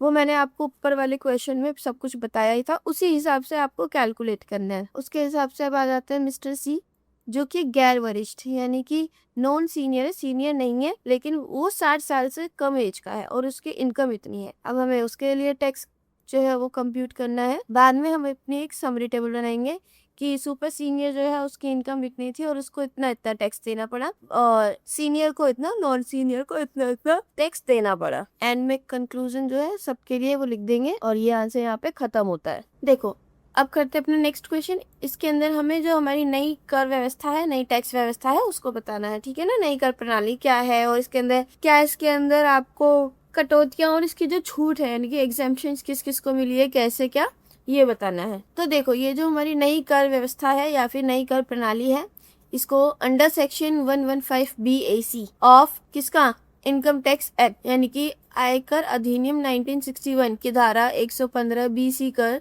इसको इसके अंडर इंट्रोड्यूस किया गया था, और वो भी कौन से बजट में, बजट 2020 में। और दूसरी बात, ये आपकी मर्जी है कि आपको ओल्ड टैक्स प्रणाली जो है वो वाली चुननी है या फिर नया प्रणाली कर, मतलब नया कर प्रणाली चुनना है। ये आपकी मर्जी है कि आपको ओल्ड टैक्स रेजिम से टैक्स पेमेंट करना चाहते हैं या फिर न्यू टैक्स से, ठीक है ना। तो ये इस वाले को आपके ऊपर थोपा नहीं गया है, ये आप चूज कर सकते हैं। तो देखो ये इसका पूरा हमारा न्यू टैक्स रिजीम है कि इसके अंदर अगर आपकी 2.5 लाख तक सैलरी आती है, 0 से लेकर 2.5 लाख तक, तो आपको कोई टैक्स नहीं देना है। लेकिन 2.5 लाख से 5 लाख के बीच में आपको 5% का टैक्स देना है, 5 से 7.5 लाख के बीच में 10% टैक्स, 7.5 से 10 लाख में 15%, और अगर 10 से 12.5 लाख होता है 20, 12.5 से 15 तो 25, और 15 से ऊपर अगर आपकी सैलरी जाती है तो 30% आपको अपनी सैलरी का जो है टैक्स में देना होगा, ठीक है। तो अब इसके अंदर कुछ मेजर डिडक्शंस एंड एग्जेप्शंस हैं जो अलाउड नहीं है न्यू टैक्स रिजीम के अंदर। तो सबसे पहले कुछ स्टैंडर्ड डिडक्शंस कि अगर 50,000 तक आपकी सैलरी है तो उसमें आपको कोई भी टैक्स वगैरह नहीं दिया जाएगा, ठीक है, मतलब आपको कोई टैक्स देने की अनुमति नहीं है। उसके अलावा फिर चैप्टर 6A डिडक्शंस, इस चैप्टर के अंदर कुछ डिडक्शंस बताई गई हैं। देखो अगर आप लाइफ इंश्योरेंस प्रीमियम, PPF वगैरह ऐसी कोई योजना के अंदर है तो आपको टैक्स में छूट मिलती है। उसके अलावा अगर आपका कोई मेडिकल प्रीमियम, स्वास्थ्य बीमा करा रखा है तो भी आपको छूट मिलेगी। और सेविंग अकाउंट्स में इंटरेस्ट वगैरह होता है तो उसमें भी आपको जो है ना थोड़ा सा आपको टैक्स वगैरह में छूट दी जाती है। अगर आपने एजुकेशन ऋण लिया है या फिर किसी चैरिटेबल ट्रस्ट में आप डोनेट कर रहे हैं, या हैंडीकैप्ड आपका कोई मेडिकल ट्रीटमेंट वगैरह चल रहा है तो भी आपको इसके अंदर छूट मिलती है, ठीक है। इसके अंदर एक एक्सेप्शन भी है कि अगर कोई एम्प्लॉयर है तो वो अपने एम्प्लॉयज को, देखो NPC न्यू पेंशन स्कीम, इसके तहत जो होता है ना, जो गवर्नमेंट एम्प्लॉयज होते हैं तो उनको हर महीने उनकी सैलरी में से थोड़ा सा पैसा काट कर जो है इस NPS अकाउंट में डाला जाता है ताकि उनको पेंशन के टाइम पे ये सब पैसे जो है दिए जा सके, जो कि न्यू पेंशन स्कीम के अकॉर्डिंग है। तो जो नियोक्ता होता है यानी कि एम्प्लॉयर होता है तो वो NPS अंडर सेक्शन 80C/CD/2 के तहत जो है कंट्रीब्यूशन कर सकता है, उसको इस चीज़ की अनुमति दी गई है। दूसरा, अगर हाउस प्रॉपर्टी रिलेटेड देखा जाए तो अगर आप इंटरेस्ट ऑन हाउसिंग लोन, यानी कि अगर आपने खुद के लिए कोई मकान की ऐसी ज़मीन खरीदी और आपने उसके लिए कोई लोन लिया है तो उसके ऊपर जो इंटरेस्ट है उसमें आपको कोई अनुमति नहीं दी गई है, कोई छूट नहीं दी जाएगी। उसके अलावा अगर आपकी मकान की संपत्ति से किसी को कोई नुकसान होता है, मतलब होने वाले नुकसान की जो भरपाई होती है, उसमें भी आपको कोई अनुमति, कोई एक्सेप्शन नहीं दी जाएगी, ठीक। उसके अलावा अलाउंसेस एंड एक्सेप्शंस की बात की जाए तो जो लीव ट्रेवल अलाउंस होता है, LTA अवकाश यात्रा भत्ता, ये ना ज़्यादातर सरकारी कर्मचारियों को मिलता है साल में 2 साल में एक बार, कि वो कहीं भी बाहर जाकर घूम के आ सकते हैं, जिसका खर्चा जो होता है सरकार देती है। तो इसके अंदर भी कोई छूट नहीं है। मकान किराया भत्ता, यानी कि जो सरकार अपने एम्प्लॉयज़ को हाउस रेंट अलाउंस देती है, HRA, उसमें भी कोई छूट नहीं है। चिल्ड्रन एजुकेशन अलाउंस में भी नहीं मिलता है, और दूसरे स्पेशल अलाउंसेस जो होते हैं वो भी ज़्यादातर इसके अंदर अलाउड नहीं होते हैं, यानी उनमें भी कोई छूट नहीं मिलता है। प्रोफेशनल टैक्स की बात की जाए तो अगर आप अपना कोई प्रोफेशनल टैक्स लेते हैं, लाइक व्यवसाय के लिए कोई टैक्स लेते हैं, तो उसमें भी कोई डिडक्शंस वगैरह ये जो अलाउड नहीं है। इसके अंदर अब कुछ एक्सेप्शंस आ जाती है हमारे नए वाले कर प्रणाली के अंदर, तो वो क्या है? तो सबसे पहले इसके अंदर NPS वाला आ जाता है कि ये अलाउड है। EPF यानी कि एम्प्लॉयर शेयर अलाउड है, और रिटायरमेंट बेनिफिट्स के लिए ग्रेट्युटी, लीव इनकैशमेंट, ये भी अलाउड है, और परिवहन भत्ता विशेष रूप से सक्षम व्यक्तियों के लिए ये भी अलाउड है। अब छूट और कटौतियों में देखो अंतर क्या है, अगर देखा जाए तो एग्जम्पशन और डिडक्शन में क्या अंतर है। एग्जम्पशन का मतलब होता है वो इनकम जो आपकी टैक्सेबल इनकम में इंक्लूड नहीं होती है, वो आय जो कर योग्य आय में शामिल नहीं है। जैसे कि मैंने बताया था आपको, HRA वगैरह जो हमको मिलता है, LTA हो गया। दूसरा, जो सरकार जो है जितने भी अलाउंसेस अपने एम्प्लॉय को देती है, वो जो पैसा होता है वो टैक्स इनकम में इंक्लूड नहीं होता है। वो मैंने क्या बोला था, नॉट अलाउड होते हैं, यानी कि वो उस टैक्स इनकम में नहीं गिने जा रहे हैं। उस पैसे को छूट है, उसके ऊपर उस एम्प्लॉय को कोई भी टैक्स नहीं देना है, ठीक है ना। लेकिन अगर कटौती की बात की जाए तो इसका मतलब होता है कि आपकी जितनी भी टोटल टैक्स इनकम है, कि जिसमें से आपको टैक्स देना है, इसमें से भी अगर कुछ हिस्सा हटा दिया जाए कि चलो अब इतना बच गया है कि इतने पे टैक्स नहीं देना है और बची कुची का आपको टैक्स देना है, तो इसको बोलते हैं कटौती। टैक्सेबल इनकम की पूरी गणना करने के बाद अगर कुछ घटाई गई राशि है तो उसको कटौती बोलते हैं, ठीक है। तो इसका जो पर्पस क्या होता है एग्जेम्पशन का, कि कुछ इनकम जो होती है उनको पूरी तरीके से मतलब टैक्स फ्री कर दिया जाता है। जो मैंने आपको बताया LTA HRA वगैरह ये सब और अलाउंसेस है ना। कटौती का मतलब होता है बचत, निवेश और खर्च को बढ़ावा देने के लिए। यानी कि अगर आपने देखो ये लाइफ इंश्योरेंस वगैरह करा रखे हैं तो इनसे क्या होता है ना, आप इनको एक खर्चे के रूप में दिखा सकते हो सरकार को कि भाई मैंने तो लाइफ इंश्योरेंस वगैरह करा रखा है, मैं तो पहले ही खर्चा मतलब खर्चा चल रहा है मेरे तो जीवन में भाई। तो सरकार इसको देखकर क्या है आपको थोड़ी कटौती देती है कि अगर आपने लाइफ इंश्योरेंस का रखा है तो एक काम करते हैं, जितना लाइफ इंश्योरेंस के लिए आप दे रहे हैं ना पैसा, उसको हटा के अब जितना आपका पैसा बचा आप सिर्फ हमें उसके ऊपर टैक्स दे दो, ठीक है। तो इसके अंदर HRA LTA और एग्रीकल्चर इनकम आते हैं और इसके अंदर ATC ATD स्वास्थ्य बीमा और शिक्षा ऋण वगैरह ये सब आते हैं। क्लियर। तो पार्ट 1 एग्जेम्पशंस देख लेते हैं। तो हाउस रेंट अलाउंस, तो देखो ये एक एग्जेम्पशन है, सरकार आपसे HRA के ऊपर कोई भी टैक्स नहीं लेती है। HRA यानी कि अगर कोई सैलरीड एम्प्लॉय जो है वो बाहर रेंट पर रह रहा है अपने पैसे देकर, तो उसको सरकार जो है HRA देती है, उसका किराया देती है। तो अब इसको कैलकुलेट किया जाता है कैसे, तो कितना HRA उसको बंदे को मिल रहा है, दूसरा किस जगह पे वो रह रहा है। लाइक अगर वो मेट्रो सिटी में रह रहा है तो उसकी 50% ऑफ सैलरी, और अगर नॉन मेट्रो सिटी में रह रहा है तो 40% उसकी सैलरी का, और उसने एक्चुअल में कितना किराया भुगतान किया उसके ऊपर उसकी सैलरी का 10% माइनस कर लिया जाता है। तो अब बची कुछ जितनी सैलरी है ना उसके ऊपर उसको टैक्स देना होगा, इस वाले हिस्से पर नहीं देना होगा। दूसरा लीव ट्रेवल अलाउंस, तो ये टैक्स फ्री ट्रैवल इम्बर्समेंट होता है, कर्मचारी और उनके परिवार के लिए होता है। भारत के अंदर वो कहीं भी यात्रा कर सकते हैं, कर मुक्त यात्रा, और इसमें सरकार जो होते हैं उनके खर्चे का पैसा भी देती है, ज्यादातर उसका किराए का पैसा देती है। लाइक अगर फ्लाइट वगैरह से जा रहे हैं तो टिकट वगैरह का पैसा देती है, और ये 4 साल में 2 बार होता है, यानी कि सिंपल बोलूं तो 2 साल में 1 बार आप लोग जा सकते हैं, ठीक है। इसमें सिर्फ ट्रेवल का खर्चा दिया जाता है और दूसरे खर्चे जो होते हैं खाना होटल वगैरह ये सब इंक्लूड नहीं होता है। अब आते हैं कृषि आय यानी कि एग्रीकल्चर इनकम, तो इसके ऊपर भी जो है आपको टैक्स की पूरी छूट दी जाती है, ये समझ गए। देन ग्रेट्युटी, देखो ग्रेट्युटी वो होती है जब कोई भी एम्प्लॉय जो है ना, जब वो पूरी तरीके से अपनी सर्विस खत्म करता है तो उसको रिटायरमेंट के बाद जितना भी पैसा मिलता है तो उसको ग्रेट्युटी बोलते हैं। तो ये इसकी एक लिमिट होती है कि सोचो अगर किसी को 4 करोड़ रुपए मिले तो ये होगा कि लाइक 2 करोड़ रुपए ऐसे होंगे जिस पे आपको कोई टैक्स नहीं देना है, बाकी के 2 होंगे जिस पर टैक्स देना है। तो इसकी एक मतलब कुछ लिमिट सेट है जिस पर टैक्स देना है और बाकी पर आपको टैक्स नहीं देना है, ठीक। Then maturity proceeds of life insurance यानी जीवन बीमा की परिपक्वता राशि, अगर आपका कोई लाइफ इंश्योरेंस होता है, अगर आप उसको एकदम मेच्योर होने के बाद उससे पैसा निकालते तो उसका पैसा जो होता है वो टैक्स फ्री होता है।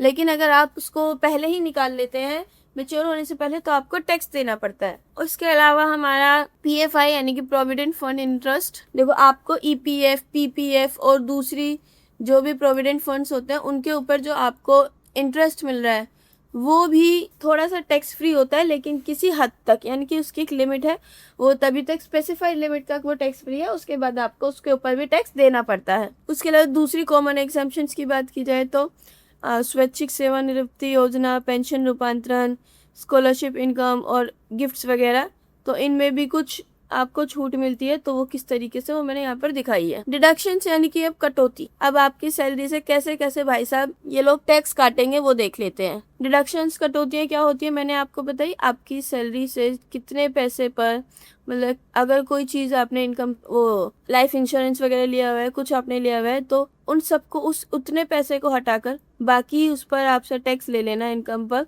उसी को बोलते हैं कटौतियाँ, ठीक है। तो इसके अंदर सबसे पहले आता है कि अगर आपके पास ये सब चीज़ें हैं, यानी कि जीवन बीमा premium, employ provident fund, public provident fund, national saving certificate NSC है ना, और ELSS, आप होम लोन दे रहे हैं या फिर 2 बच्चों की पढ़ाई के लिए पैसा दे रहे हैं, मतलब खर्चा चल रहा है आपका, तो इन सब केसेस के अंदर आपको कटौती मिलती है। और ज़्यादा से ज़्यादा आपको 1.5 लाख की जो है आपकी सैलरी से कटौती की जा सकती है। कि सोचो अगर आपकी सैलरी 4.5 लाख है तो 1.5 लाख रुपये आपको निकाल दिए जाएंगे कि चलो भाई आप अपने खर्चे देखो, अब आपको जो है सिर्फ और सिर्फ 3 लाख के ऊपर टैक्स देना होगा।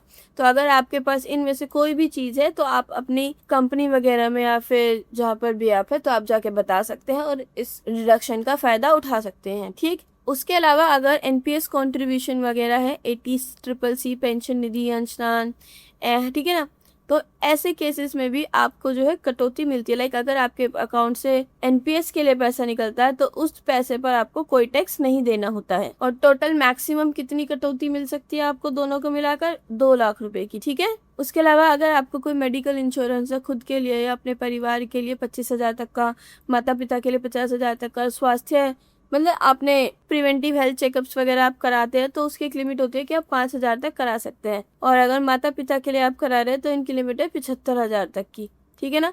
तो ये भी आपको, अगर आपका मेडिकल बीमा वगैरह भी है मेडिकल इंश्योरेंस में, तो भी आपको कटौती मतलब डिडक्शंस मिलते हैं। और अगर आपने एजुकेशन लोन लिया है तब भी, होम लोन पर भी, और अगर आप कोई डोनेशन वगैरह करते हैं किसी चैरिटेबल संस्था वगैरह में तो वहाँ पर भी आपको डिडक्शन मिलता है। बचत खाते का जो आपका ब्याज होता है उस पर भी आपको डिडक्शन मिलता है। डिसेबिलिटी यानी कि पूरी तरीके से अगर कोई विकलांग है तो उसकी गंभीरता को देखकर भी उसको छूट दी जाती है। कितनी? वो 75,000 से 1,25,000 तक की मिलती है। वो उसके डिसेबिलिटी पर डिपेंड करता है कि वो बंदा कितना डिसेबल है, ठीक। और अगर कोई डिपेंडेंट डिसेबल्ड है, जिसको यानी कि कोई एक बंदा ही चाहिए पूरी तरीके से अपने खर्चे करने के लिए, अपनी सेवा के लिए, तो उसको भी जो है 75,000 से लेकर 1,25,000 तक की छूट है। एंड में हम जो है एक अपना कंक्लूजन लिखेंगे और इस आंसर का खत्म करेंगे। इसके अलावा मैंने यहाँ पर एक एडिशनल टॉपिक दिया आप लोगों के लिए कि ई फाइलिंग क्या होता है, ठीक है ना। मतलब कि एक तरीके से आपको, जब आपको अपने टैक्स का रिटर्न जो है वो फाइल करते हैं ऑनलाइन, उस दस्तावेज को जमा करते हैं, तो इसी पूरी प्रोसेस को बोलते हैं ई filing. Process of submitting income tax returns और टैक्स रिलेटेड डॉक्यूमेंट्स ऑनलाइन, ठीक है। इससे आपको जो है फिजिकल फॉर्म्स, पेपर और टैक्स ऑफिस में जाने की ज़रूरत नहीं पड़ती है। आप ऑनलाइन ही अपने सभी टैक्स से रिलेटेड काम कर सकते हैं। अब ये ज़रूरी क्यों है? देखो, प्रोसेस को ईजी बनाता है। आपको टैक्स भरना है तो उस प्रोसेस को ईजी बना रहा है, आपका समय बचा रहा है, और रिफंड की जो प्रक्रिया है वो थोड़ी तेज़ हो जाती है, और ये 24/7 आवर्स आपके लिए उपलब्ध होती है, तो फ़ायदा ही फ़ायदा है। अब ई फाइल कौन कर सकता है? Who can E file? तो ज़्यादातर भारत के जितने भी टैक्स पेयर्स है वो सब कर सकते हैं। इसके अंदर वेतनभोगी व्यक्ति यानी कि salaried employ, self employed professional, businessman वगैरह, और NRIs और कंपनीज जो होती हैं वो इसको कर सकते हैं, ठीक। अब इसके अंदर क्या क्या स्टेप्स होते हैं? सबसे पहला आपको उसके टैक्स पोर्टल पर जाना है, वो मैंने यहाँ पे बताया भी है। अब जितने भी आपके इंपॉर्टेंट डॉक्यूमेंट्स हैं उन सबको इकट्ठा कर लीजिए जो कि यहाँ पर बताए गए हैं। करेक्ट ITR फॉर्म, सही ITR फॉर्म चुने। देखो, आप ये सब ने किसी CA की हेल्प से भी करा सकते हैं। फिर डिटेल्स को फिल करो, आपकी जितनी भी डिटेल्स है जो पूछी गई है उसमें, ठीक है। अब अपने वेरीफाइड टैक्स कैलकुलेशन को वेरीफाई कीजिए, और अगर कोई टैक्स आपका ड्यू होता है तो उसका भुगतान कर दीजिए, ठीक है ना। और फिर अपना रिटर्न जो है उसको सबमिट कीजिए, अपने पूरे फॉर्म को चेक कीजिए, रिव्यू कीजिए, कोई गलती है तो उसे ठीक कीजिए, नहीं है तो फिर रिव्यू करने के बाद इसको सबमिट कर दीजिए। और देन फिर सबमिशन के बाद जो है आपके पास एक आधार OTP आएगा नेट बैंकिंग वगैरह से रिलेटेड, तो आप उस OTP को उसमें डाल देंगे तो आपका जो है ई वेरिफिकेशन हो जाएगा। समझ गए? अब इसके बेनिफिट्स क्या है? तो देखो, सुविधा तो ये है कि ये हर जगह आपको मिल सकता है, ऑनलाइन है तो कहीं भी कर सकते हैं, बस नेट होना चाहिए। स्पीड है, आपको लाइनों में लगने की ज़रूरत नहीं पड़ेगी, और एक्यूरेसी है कि आप हर एक फॉर्म की गलती को आराम से देख सकते हैं, ठीक है। और कॉस्ट इफेक्टिव है कि इसमें ज़्यादा पैसा नहीं लगता है आपको। CA को ज़्यादा पैसे, मतलब देखो, आप CA से जाके कराओगे तो ज़्यादा पैसे देने लग पड़ेंगे, खुद से कर लोगे तो कम पैसे देने पड़ेंगे, बट ये मर्जी है आपकी, ठीक है। और सुरक्षित और पारदर्शी है, सिक्योर और ट्रांसपेरेंट पूरी तरीके से। इसके अंदर जो भी आपका टैक्स रिकॉर्ड होता है वो ऑनलाइन सिक्योर होता है, और उसको आप जब भी चाहे जाकर देख सकते हैं। पुरानी आपकी अगर कोई रिकॉर्ड है आप वो भी देख सकते हो, ठीक है ना। और आपने कितना टैक्स दिया, कैसे कैसे कहाँ कटा है, वो सब ट्रांसपेरेंट होता है। ज़्यादातर हमें कौन सी कॉमन गलतियां जो है वो अवॉइड करनी है कि नहीं करनी है? पहले गलत ITR फॉर्म नहीं फिल करना है, अपने बैंक की गलत डिटेल्स नहीं देनी है, और आय के स्रोतों को छोड़ना। बताओ भाई, आपको कहाँ कहाँ से इनकम मिल रहा है, इंटरेस्ट, रेंट, अगर कोई आप जितने जितने काम कर रहे हो सब इसके अंदर इंक्लूड करो। और वेरिफिकेशन नहीं भूलना है, और कोई भी डिडक्शन नहीं छोड़ना है। लाइक अगर आपको लग रहा है कि आप टैक्स वगैरह भी दे रहे हैं, टैक्स तो आपको दे रहे हैं, देखो आपको लग रहा है आपका मेडिकल इंश्योरेंस भी है, लाइफ इंश्योरेंस भी है, और बच्चों की फीस भी, मतलब बच्चों के ऊपर भी खर्चा हो रहा है फीस वगैरह, तो वो सब दिखाओ ना सरकार को, तभी तो आपको जो है वो कटौतियाँ मिलेंगी, यानी कि डिडक्शंस का फ़ायदा आप ले पाओगे ना। तो ये सब भी आपको दिखाना है, ठीक है। देखो, और अगर आप देर से लेट फाइलिंग वगैरह करते हो तो उसकी आपके ऊपर फीस होती है, ठीक। वो आपकी टैक्सेबल इनकम के ऊपर डिपेंड होती है कि 1,000 से 5,000 के बीच में आपसे इसके ऊपर वो शुल्क लेते हैं। और इंटरेस्ट भी लेते हैं कि आपका कितना टैक्स ड्यू था उसके ऊपर इंटरेस्ट लेंगे। और स्क्रूटनी एंड लीगल एक्शंस, अगर कोई आपके ऊपर बार बार मतलब आप टैक्स का पेमेंट नहीं कर रहे हो, फेल होता जा रहा है, तो उसके ऊपर फिर आपसे जो है फाइन जुर्माना वगैरह भी लगाया जाएगा और गंभीर मामलों में अभियोजन भी हो सकता है। ठीक है, अब करते हैं अपना नेक्स्ट क्वेश्चन। तो इसके अंदर देखो हेल्थ इंश्योरेंस पॉलिसी क्या होती है, इसको क्यों लेना चाहिए, ठीक है ना, और नॉन लाइफ इंश्योरेंस वगैरह इन सब के बारे में पढ़ेंगे। तो सबसे पहले देख लेते हैं स्वास्थ्य बीमा पॉलिसी, हेल्थ इंश्योरेंस पॉलिसी। तो देखो ये इंडिविजुअल और एक कंपनी के बीच में, एक आदमी और एक कंपनी के बीच में एक अग्रीमेंट होता है, कॉन्ट्रैक्ट होता है एक तरीके से, जहाँ पर इंश्योरेंस आपको यानी कि कंपनी इंश्योरर जो है आपको प्रॉमिस करता है कि अगर आपको इन फ्यूचर कभी भी मेडिकल हेल्प की ज़रूरत पड़ी या सर्जिकल एक्सपेंसेस होते हैं कि जो आप नहीं उठा सकते हैं, तो उसका मैं आपको जो है उस टाइम पे पैसे दूंगा। लेकिन कैसे कि आपको मुझे अभी एक रेगुलर पेमेंट करना होगा प्रीमियम के नाम पे, तो मैं आपको उस टाइम पे उससे ज़्यादा पैसे दूंगा जितने की मैंने आपसे अग्रीमेंट किया है। तो इस पॉलिसी के अंदर अगर इंश्योर्ड पर्सन जो होता है, बीमित व्यक्ति जो है, अगर वो बीमार पड़ जाता है, किसी दुर्घटना का शिकार हो जाता है, तो उसके लिए उसके अस्पताल में जो भर्ती, उसका पूरा जो खर्चा होता है वो इंश्योरेंस कंपनी लेती है। और यहाँ पर एक शर्त होती है कि जो इंश्योरेंस कंपनी है वो पूरी तरीके से हॉस्पिटल को ही उसका भुगतान करेगी, वो आपके हाथ में पैसा नहीं देगी। और अगर आपने अपना खर्चा जो है वो पहले कर लिया, लेकिन अब आपको पता है कि मैंने तो मेडिकल ले रखा था, तो आप उस खर्चे को जो है रीइंबर्स भी करा सकते हैं, यानी कि उसकी प्रतिपूर्ति भी कर सकते हैं। आप इंश्योरेंस कंपनी को दिखा सकते हैं कि मेरा ऐसे ऐसे एक्सीडेंट वगैरह हुआ था, या फिर जो भी आपकी सर्जरी वगैरह हुई है, खर्चा ज़्यादा हुआ है, कि लाइक मैंने तो वहाँ पे ऐसे पैसा दिया था, आप सारे बिल उनको दे दीजिए, सबमिट कर दीजिए, वो आपको आपका पैसा वापस कर देंगे। ठीक है, अभी कैसे काम करता है, आपको एक प्रीमियम अमाउंट भरना होता है, वो आप मंथली, क्वार्टरली, ईयरली कैसे भी भर सकते हैं इंश्योरेंस कंपनी को। उसके बाद इन रिटर्न कंपनी आपके खर्चे को हॉस्पिटलाइजेशन, सर्जरी, डॉक्टर से परामर्श, या फिर कभी कभी अगर निवारक स्वास्थ्य जांच के लिए आपको जाना पड़ता है, तो इन सब का खर्चा जो होता है कंपनी आपका वहन करती है, यानी कि कवर करती है। और आप कौन सा प्लान लेते हैं उस पर भी ये डिपेंड करता है, और फिर उस हिसाब से कंपनी जो है आपको कैशलेस ट्रीटमेंट दिलवाती है। ठीक है, कि यानी कि आपका पैसा फिर नहीं लगता है। अब टाइप ऑफ हेल्थ इंश्योरेंस, कितने कितने टाइप के हेल्थ इंश्योरेंस होता है। पहला होता है जो एक आदमी अपने खुद के लिए कराता है, उसको बोलते हैं पर्सनल स्वास्थ्य योजना। एक होता है फैमिली फ्लोटर प्लान, इसमें पूरी फैमिली इंक्लूड होती है। वरिष्ठ नागरिक योजना, यानी कि इसमें ये ज़्यादातर 60 साल से जो ऊपर के लोग होते हैं उनके लिए होता है। और गंभीर बीमारी का जो योजना होती है, इसके अंदर कैंसर, किडनी फेलियर जैसी बीमारी, इन सब का खर्चा शामिल किया होता है। दूसरा समूह स्वास्थ्य योजना, ग्रुप हेल्थ प्लान, ये ज़्यादातर जो होता है ना एम्प्लॉयर्स अपने एम्प्लॉयज़ को देता है। लाइक अगर कोई कंपनी जो है वो अपने यहाँ के काम करने वाले लोगों के लिए कोई इंश्योरेंस प्लान ले रही है, मेडिकल प्लान, तो वो ये वाला लेती है। ठीक है, अब इनके अंदर क्या क्या शामिल होता है हेल्थ इंश्योरेंस के अंदर, तो हॉस्पिटल में भर्ती होने का खर्चा, उससे पहले और बाद के खर्चे भी इसके अंदर शामिल होते हैं। ठीक है, day care procedure like cataract surgery, ambulance, मातृत्व लाभ, और उसके अलावा गंभीर बीमारियां भी जो होती है कुछ कुछ पॉलिसीज़ में कवर होती है।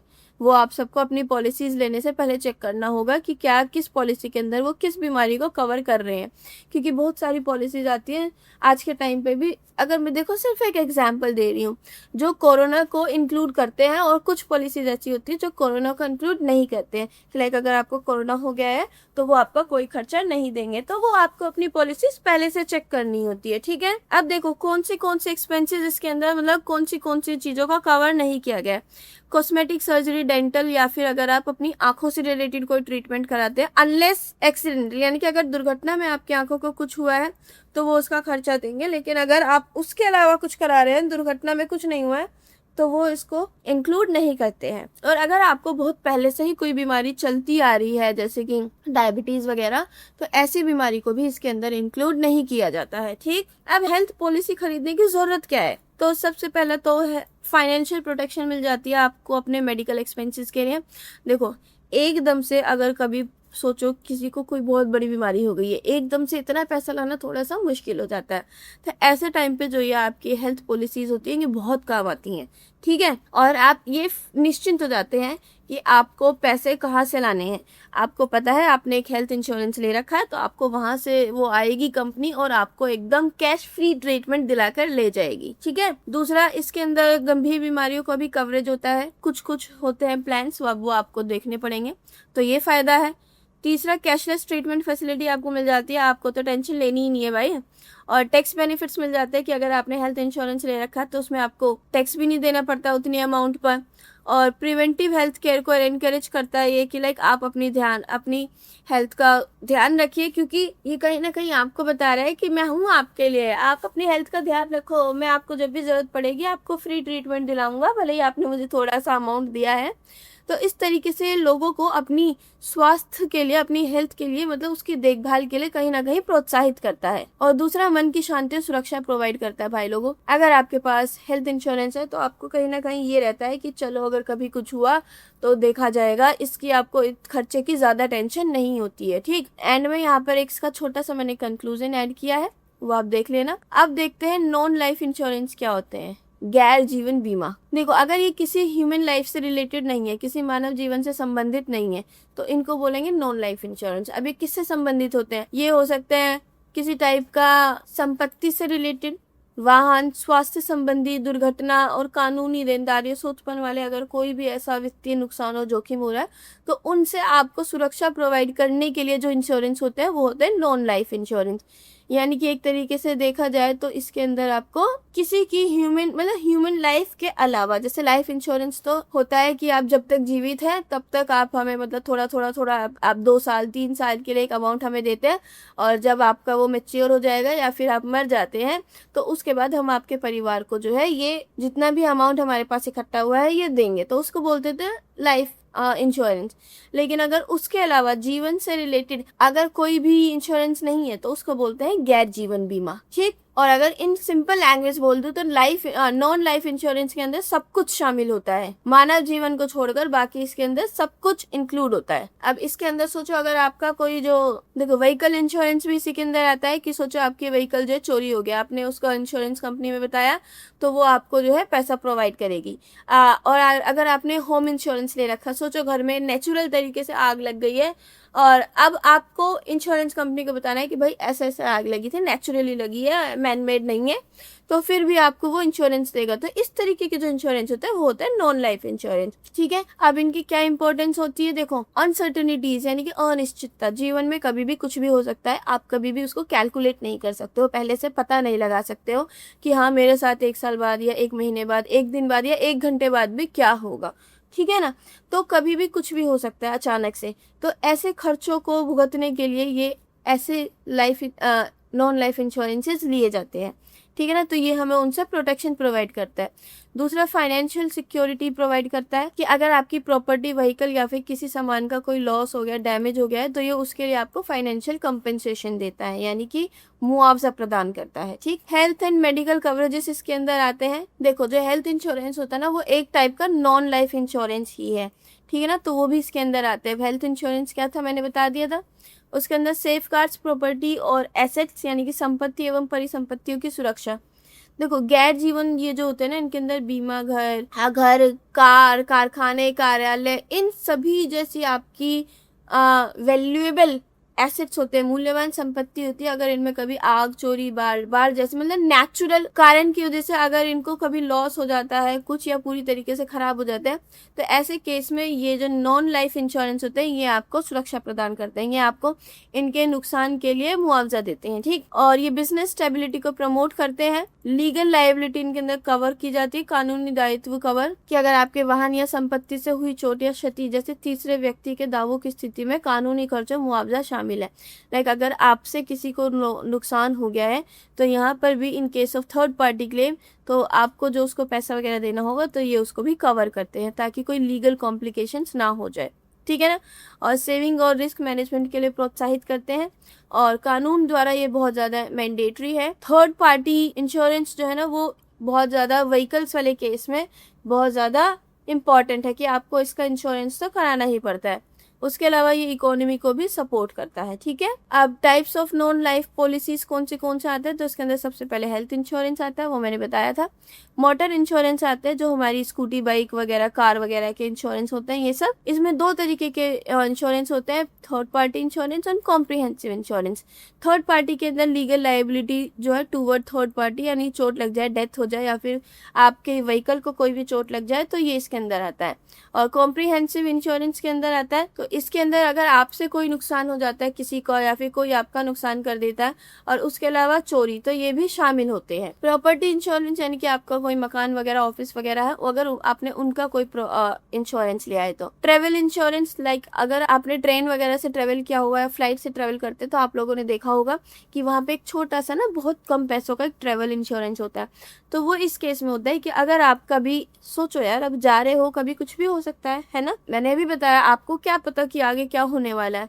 तो अगर आपको ऐसी इस दौरान कुछ भी होता है, तो ये जो इंश्योरेंस कंपनीज होती है, तो वो आपको जो है मुआवजा देती है, यानी कि आपकी फैमिली को मुआवजा देती है, ठीक है। और इनके अंदर क्या क्या शामिल होता है, इनके अंदर लॉस ऑफ लगेज, अगर आपका सामान खो जाए, चिकित्सा आपात स्थिति, अगर यात्रा रद्द हो जाए, उड़ान में देरी हो, या फिर कोई दुर्घटना हो जाए यात्रा के दौरान, तो उन सब का खर्चा या फिर जो भी मुआवजा है वो इसके अंदर इंक्लूड होता है, ठीक है। और दूसरा इसके अंदर आता है मरीन इंश्योरेंस, यानी कि समुद्री बीमा। अब ये किन के लिए है? जो ये समुद्री बीमा है, ये समुद्र, वायु, भूमि मार्ग से, यहाँ से किसी भी व्हीकल से जाने वाले सामान और कार्गो के लिए होता है। मतलब अगर शिप के थ्रू कोई भी चीज जा रही है तो उसके ऊपर लगता है हमारा मरीन इंश्योरेंस। देन आता है लायबिलिटी इंश्योरेंस। तो ये जो बीमा व्यक्ति या फिर संगठन होते हैं उनको नुकसान से बचाता है। कौन से? लीगल क्लेम्स से बचाता है, कि लाइक अगर कोई आपसे गलती हुई है, किसी का एक्सीडेंट वगैरह हुआ है, या फिर मतलब थर्ड पार्टी से अगर कोई भी काम हुआ है, किसी का नुकसान हुआ है, लाइक उनके ऊपर कोई लीगल एक्शंस ना लिए जा सके, तो उससे ये उनको बचाता है। एक तरीके से उनका उत्तरदायित्व ले लेते हैं। ये बोलते हैं कि अगर आपसे कोई भी गलती होती है, कुछ भी होती है, तो आपके लिए उत्तरदायित्व हम होंगे। तो आपको कोर्ट में अगर घसीटा जाता है या फिर कुछ भी, तो हम आपके साथ वहां तक रहेंगे, हम आपका साथ देंगे, ठीक है। तो ये होते हैं लायबिलिटी इंश्योरेंसेस। तो ये होता है public liability insurance and product liability insurance, ठीक है। एंड में आ जाते हैं हम अपने कंक्लूजन पर। 2-4 लाइन का जो भी कंक्लूजन आपको समझ आता है वो आपको लिख लेना है। तो मैंने इसके अंदर आपको health insurance policy and non life insurance क्या होते हैं ये बता दिए हैं, ठीक है। तो ये आंसर हमारा यहाँ पर खत्म होता है। अब देखते हैं अपना नेक्स्ट क्वेश्चन। देखो फिर से ये हमारा वही आपको टैक्स रिटर्न और रिस्क जो है वो कैलकुलेट करने हैं। तो न्यूमेरिकल बेस्ड क्वेश्चन है। तो आपको एक्सपेक्टेड रिटर्न कैसे कैलकुलेट करना है उसका फॉर्मूला मैंने यहाँ पर दिया है, ठीक है ना। और कैसे करना है पूरा इसको दिखाया भी है, तो ये आप देख लेना। अब आपको रिस्क कैलकुलेट कैसे करना है, तो वो आपको करना है स्टैंडर्ड डेविएशन, यानी कि मानक विचलन से। ये आपने अपने स्कूल टाइम पे पढ़ा होगा स्टैंडर्ड डेविएशन कैसे करते हैं। तो वो यहाँ पे मैंने आपको बता दिया है। फाइनल आंसर क्या होगा वो भी दिखाया है, ठीक है ना। उसके अलावा अब आपको बताना है यहाँ पे कि टाइम वैल्यू मनी क्या होती है और इसके क्या क्या बेनिफिट्स है। ये इसका बी पार्ट है, ठीक है ना। इसको 2 पार्ट्स के अंदर डिवाइड किया गया है। तो टाइम वैल्यू ऑफ मनी, इस कंसेप्ट को समझ लेते हैं। तो देखो ये जो कंसेप्ट है वो ये बोलता है कि आज का जो आपके पास 1 रुपया है वो कहीं ना कहीं भविष्य में आगे चलकर उससे ज्यादा वैल्यूएबल होगा, यानी कि उसकी वैल्यू 1 से ज्यादा होगी, ठीक है ना। और इसी फाइनेंशियल कंसेप्ट को बोला है इन्होंने टाइम वैल्यू ऑफ मनी। और अब ऐसा इन्होंने क्यों बोला है? क्योंकि आज के आपके पास जितना पैसा उपलब्ध है आप उसको इन्वेस्ट कर सकते हैं, ठीक है ना। इंटरेस्ट, रिटर्न्स वगैरह खरीदने में इन्वेस्ट कर सकते हैं, जिससे आपका जो पैसा है वो आगे चलकर सिर्फ बढ़ेगा, घटेगा नहीं। और इसी को बोलते हैं टाइम वैल्यू ऑफ मनी। यानी कि अगर इसको ज्यादा इजीली समझाऊं तो पैसे में कमाई की क्षमता होती है, यानी कि आप पैसे से पैसा कमा सकते हैं, ठीक है ना। होता है ना कि आपने 100 रुपए किसी को उधार दिए, उसके ऊपर आपने उसको इंटरेस्ट लगाया कि आपके ऊपर 10% का इंटरेस्ट है, तो आप यहाँ कर क्या रहे हो? पैसों से पैसा कमा रहे हो ना, ठीक है ना। और दूसरा, मुद्रास्फीति क्रय शक्ति को कम करती है, यानी कि इन्फ्लेशन रिड्यूसेस परचेजिंग पावर। हाँ देखो बिल्कुल सही बात है। देखो जैसे ही आपके किसी प्रोडक्ट की कीमत बढ़ी है ना, यानी कि महंगाई बढ़ी, इन सिंपल लैंग्वेज अगर मैं बोलूँ तो इसमें क्या होता है, समय के साथ साथ पैसे की कीमत कम होती चली जाती है इस केस में। क्योंकि जहां पहले आप 100 रुपए से पता नहीं कितना राशन खरीद पा रहे थे, आज के टाइम पे आपको 100 रुपए में एक साबुन मिलेगा, ठीक है। और दूसरा इसके अंदर आते हैं कुछ रिस्क फैक्टर्स। देखो भविष्य में होने वाले जितने भी भुगतान होते हैं उनको लेकर हमेशा एक अनिश्चितता बनी रहती है। भविष्य में कब क्या होगा आप नहीं बता सकते हो। आज जो है अगर आपको पैसा मिलता है तो वो निश्चित है, लेकिन भविष्य में उस पर आपको क्या भुगतान, चूक, देरी जैसे जोखिम जो होता है ना वो उसके अंदर शामिल हो सकता है। अब हम की कंसेप्ट देखते हैं रिलेटेड टू टीवीएम।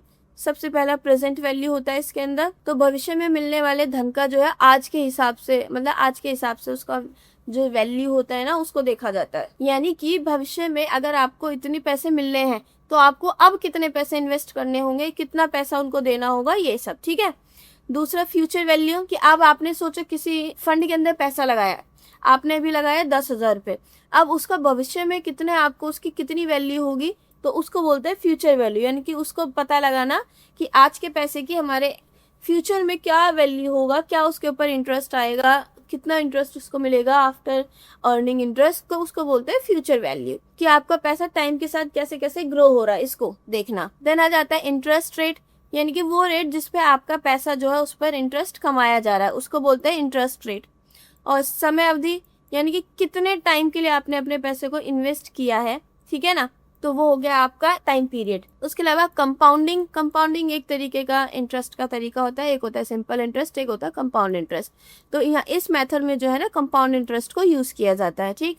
तो यहाँ पर एक सिंपल एग्जाम्पल मैंने दिया है कि सोचो आज के टाइम पे आपने 1,000 रुपये इन्वेस्ट किया है, और जिसपे और किस पे इन्वेस्ट किया है कि आपको साल का 10% आपको मिलेगा। एक साल बाद आपके अकाउंट आपका पैसा कितना हुआ 1,000, और 1,000 का 10% कितना हुआ 100 रुपये। तो एक साल बाद आपके पास होंगे 1,100 रुपये। तो क्या हुआ कि एक साल बाद अब जो आपने 1,000 रुपये लगाया था उस पर आपको 100 रुपये एक्स्ट्रा मिल रहे हैं, ठीक है। तो वो ये प्रूफ करता है कि पैसे से पैसा कमाया जा सकता है, और आज का पैसा है भविष्य में जाकर उतना ही ज्यादा मूल्यवान हो सकता है अगर आप उसको सही जगह इन्वेस्ट करते हैं। तो इन्वेस्टमेंट इज मस्ट, ठीक है, समझ गए। अब इसकी इम्पोर्टेंस क्या है, तो भाई देखो लोगों को इन्वेस्टमेंट डिसीजन लेने में मदद करता है कि भाई आपको पैसा जो है इन्वेस्ट करना चाहिए, कहाँ कैसे करना चाहिए।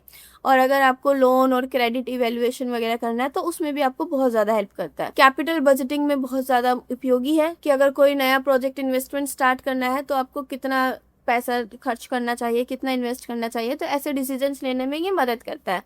और रिटायरमेंट प्लानिंग करने में भी मदद करता है कि आपको कितना इन्वेस्ट करना चाहिए ताकि आपको 10 साल बाद 30 साल बाद कितना पैसा मिलेगा, आप अपने रिटायरमेंट की लाइफ कैसे एंजॉय कर पाएंगे। और प्रेजेंट और फ्यूचर वैल्यूज़ को डिटरमाइन करने में, उनका निर्धारण करने में हेल्प करता है।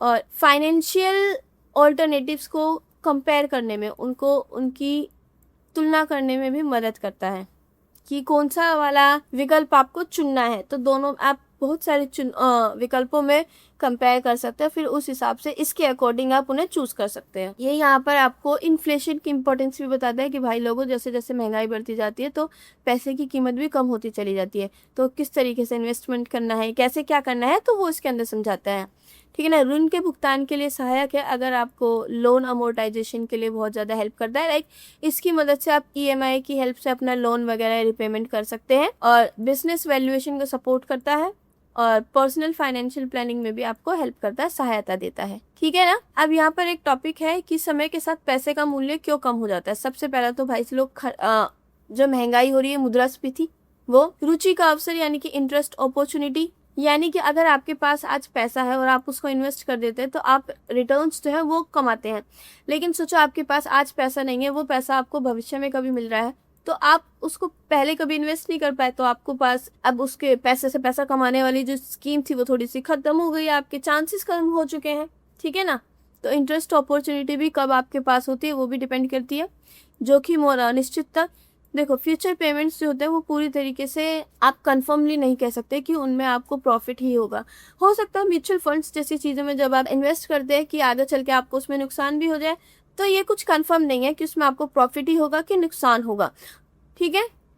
और उसके अलावा कंजम्पशन प्रेफरेंसेस, उपभोग वरीयता, देखो ज़्यादातर लोग जो होते हैं ना वो पैसों को अभी इस्तेमाल करना चाहते हैं या फिर उसको अभी खर्च कर देना चाहते हैं, ये नहीं चाहते कि उसको मतलब थोड़ा सा इन्वेस्ट करके रख ले। तो बाद की तुलना में लोग जो है पैसे को अभी खर्च करना चाहते हैं, तो उनके पास पैसा होता ही नहीं है तो वो फिर इन्वेस्ट क्या करेंगे, समझ गए।